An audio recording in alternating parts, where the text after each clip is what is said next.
Hi there. Let's get us a good word for today. So I have the alchemy deck and I have my starseed deck.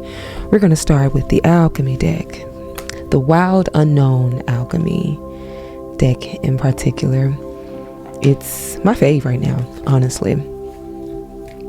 I want us to get a message that will be a lovely guiding light for us. A lot of us are going through a lot. There's such a huge transition that is happening as it relates to our identity. It's like we thought we knew who we were. This one came out first. We thought we've known who we were, and yes, it is true, but this is a time where we're realizing that, okay, but there's other parts of myself that I have been holding back for some time, or some parts of myself that I've made my identity that is not mine. It doesn't even belong to me, okay? It's some shit that you done picked up from another time that has now, been added to your being, added to your ego, added to your personality as if it's truly who you are. And I know the yellowing card often represents transition. It's when something is beginning to go bad, right? It's like, okay, when things get yellow, it's like, now wait a minute now. Might be time to throw that thing out and get something new. Okay. And then we have alchemical wedding as well as breath. Okay. I'm going to get into the guidebooks for this.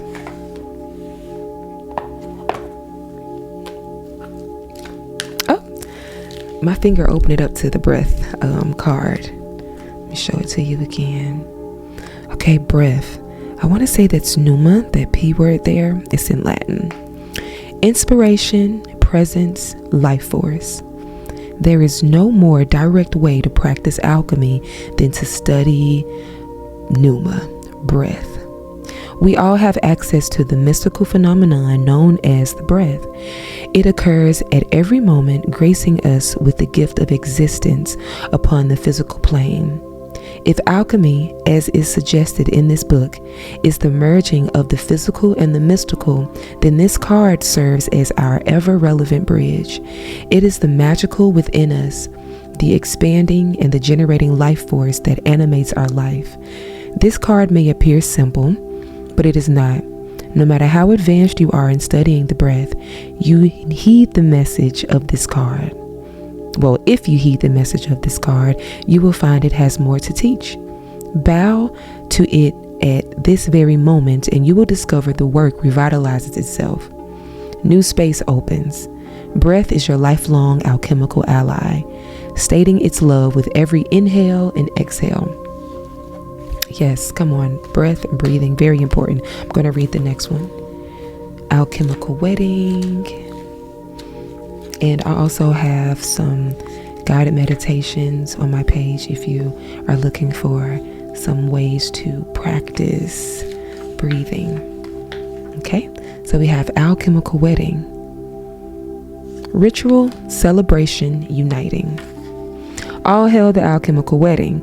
The laboratory morphs into a dreamlike dance floor, and all your allies, fellow alchemists, and ancestors are here to witness the celebration. What was once lost has been found. What was once denied has come fully into the alchemist's embrace. The work is often felt as serious and studious, but the alchemical wedding is a moment of levity, and lightness. When this card arrives, it is of utmost importance to mark the occasion. Celebrate, celebrate, celebrate. Honor and acknowledge those who have helped you along the alchemical path. You have come so far. Energy radiates from the uniting of opposites and the redrawing of life's blueprint. The new form has arrived. The unknown has become known.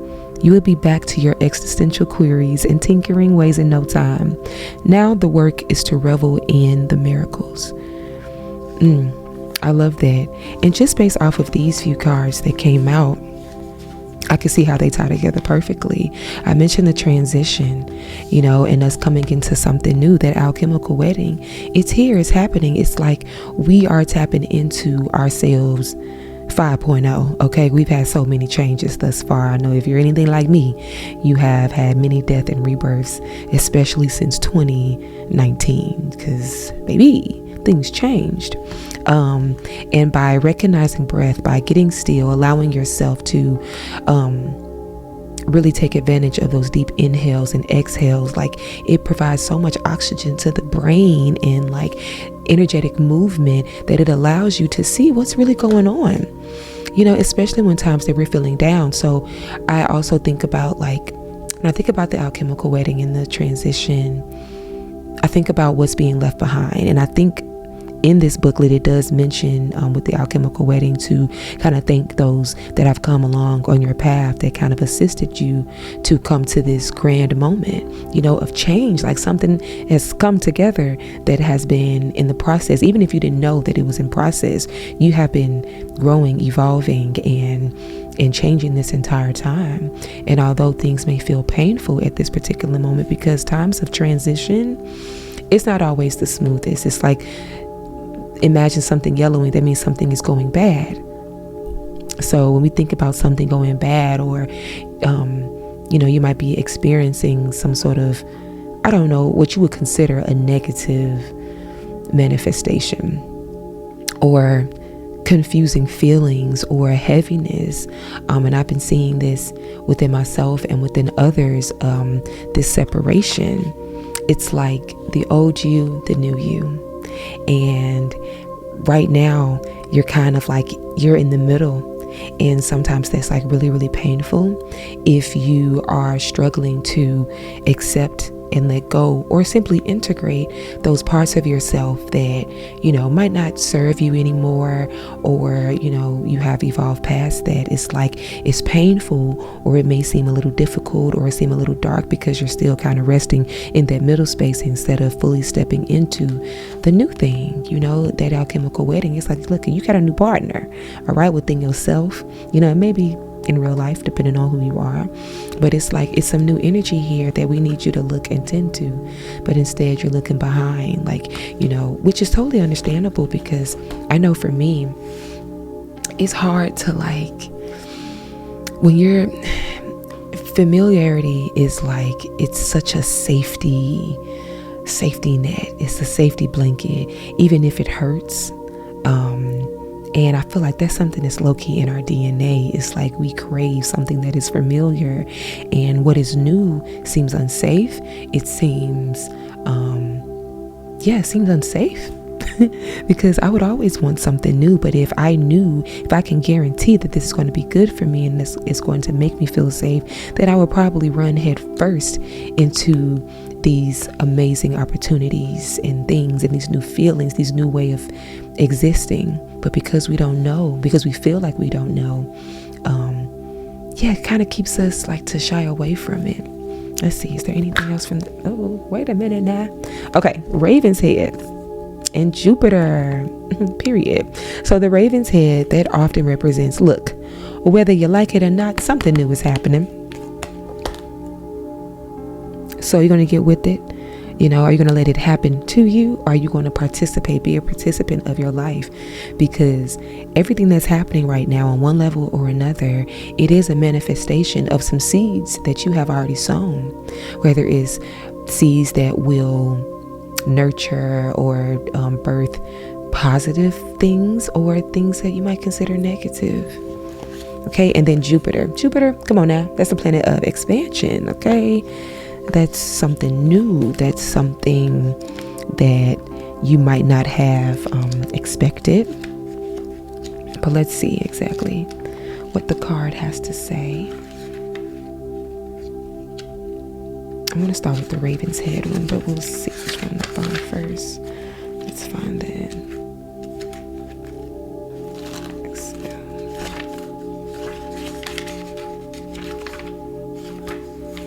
Okay.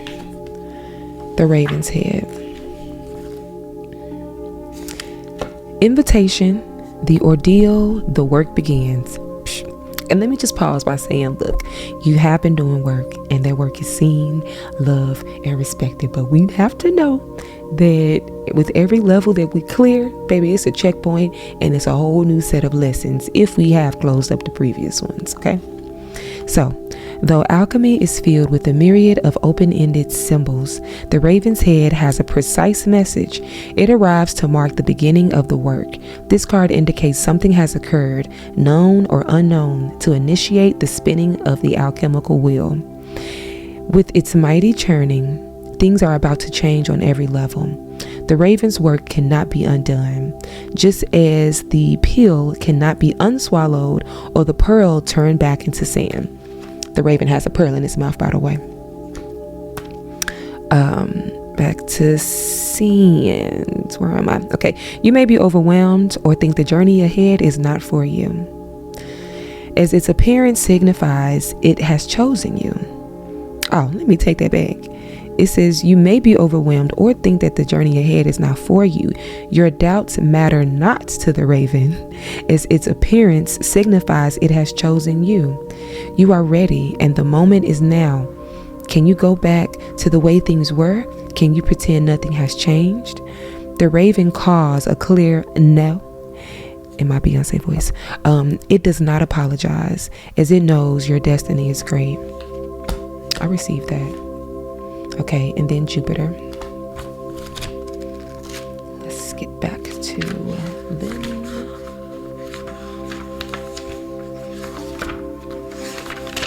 Okay.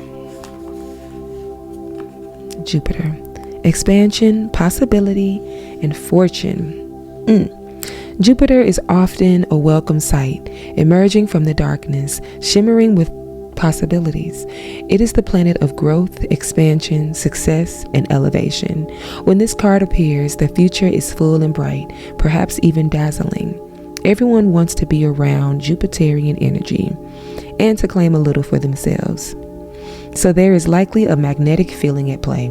The work is to keep Jupiter's bigness in balance during the wave of expansion that's taking place. Let me read that again. The work is to keep Jupiter's bigness in balance during the wave of expansion that's taking place. The shadow, or its shadow, is most easily seen in celebrity culture, excess consumption, and messaging of never enough.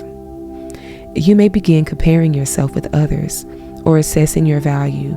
Don't double judge yourself for this. Jupiter happens. Instead, realign with the benevolent message in your heart. What truly needs expanding? It's likely not your followers or your bank account. Okay, things to ponder: expansion and contraction. Expansion and contraction, that kind of goes back to the breath card, honestly. I kind of love when that all ties together. But yes, with the Jupiter card, I think it's pretty clear. It's like this is a time of expansion. There's new things afoot, and it can show up in your life in multiple ways. It won't look the same for many people, but the overall themes are, there is something literally new here. There's always something new here waiting for you. And oftentimes we're battling with those older versions of ourselves. We're trying to expand, but we're contracting a little bit, but little by little, you don't contract as far. You don't have to pull all the way back out of fear just to get to that next step. And I think that that's a beautiful thing. So I encourage y'all to be kind to yourself, be gentle, because lifing is hard.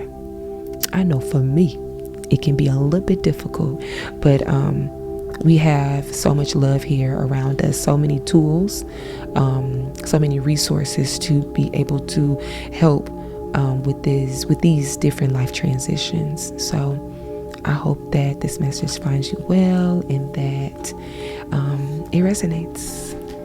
Thank you.